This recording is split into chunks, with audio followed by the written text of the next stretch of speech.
Hey guys, so here's a quick video on how to change the oil on your 2001 to 2006 Hyundai Santa Fe. In this particular case, it's going to be the 2.7 engine. You'll need a 17 millimeter to remove the bolt for the oil pan. I'll be using full synthetic 5W30. Check your manuals. Some of you actually might require 5W20. And check how much you'll need. Mine supposedly needs 4.8 quarts. You're going to need an oil filter. I'll be using Mobile 1. It's 104A. And quick tip, it's just much easier just to get all your oil and your oil filters from Walmart. It's so much cheaper. If you go to AutoZone, Advanced Auto Parts, you're going to end up paying an extra $8 to $10 per item. Okay, you can go ahead and uncap your oil. Go ahead and chuck up your wheels. I got these on Harbor Freight. And then jack up the vehicle if you have to. Some of you may not, but us bigger guys have to jack it up and use jack stands. All right, when some of you get under the car, there might be an undershield here.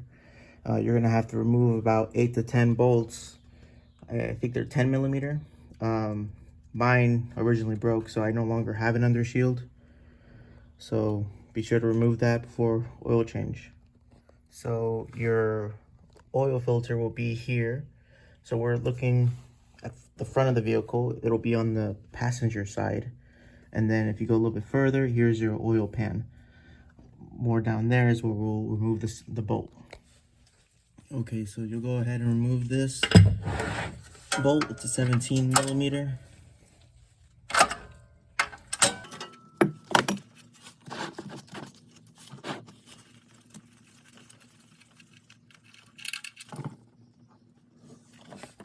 There's a crush washer on this bolt. If you see that it's damaged, you should probably replace it. It's good to have a few extra of these on hand. They're fairly cheap. But in my case, I think I'll just keep it as is. If you have noticed that you're leaking significant amounts of oil, then you should consider replacing the crush washer. Okay, so now that most of the oil has drained from the pan, we can go ahead and remove our filter here. Since I've been changing mine, I'm able to untighten it a lot easier. Some of you may need to have a oil filter removal tool called the well, I forget what it's called, but it's the one with like the claw like this with little handles.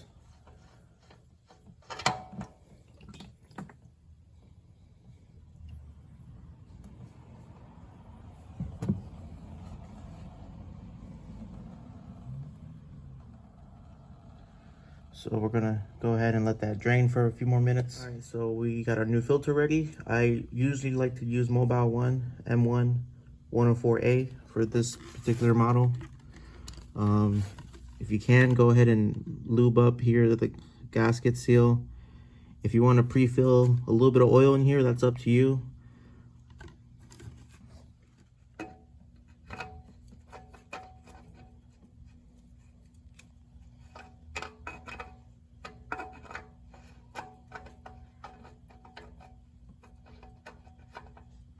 Just gotta make sure it goes in like real smooth.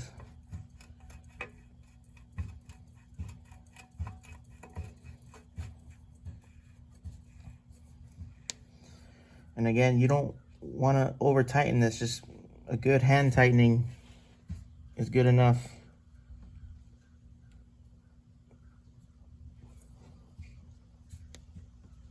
Okay. All right, so now we're just gonna put the bolt back on the oil pan. When you tighten these with your socket wrench, it's usually 30 foot-pounds, but just a good slight quarter turn, not even a quarter turn, just slight tight turn should be enough. So I'm going to torque this. It's already gotten to where I have to apply pressure. Notice that I'm not going to do it from down the handle where I could apply very significant torque. I'm just going to do it from up here where it's minimal and just do a little turn, and that should be enough. So once you got the oil filter and the bolt back in, just do a quick wipe All right, so for me, I'm gonna add for sure at least 4 quarts of oil. This one's the 2.7. It takes at least, well, the capacity is 4.8 quarts, but I'm gonna add 4, and then from there, add little by little. Some of you may be using 5W20. Mine requires 5W30 for some reason. It depends on the model, and I guess maybe where you're located.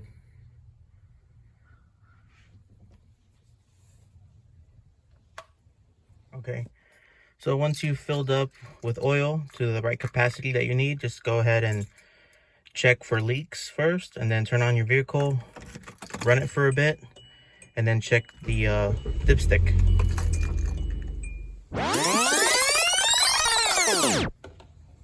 Shit.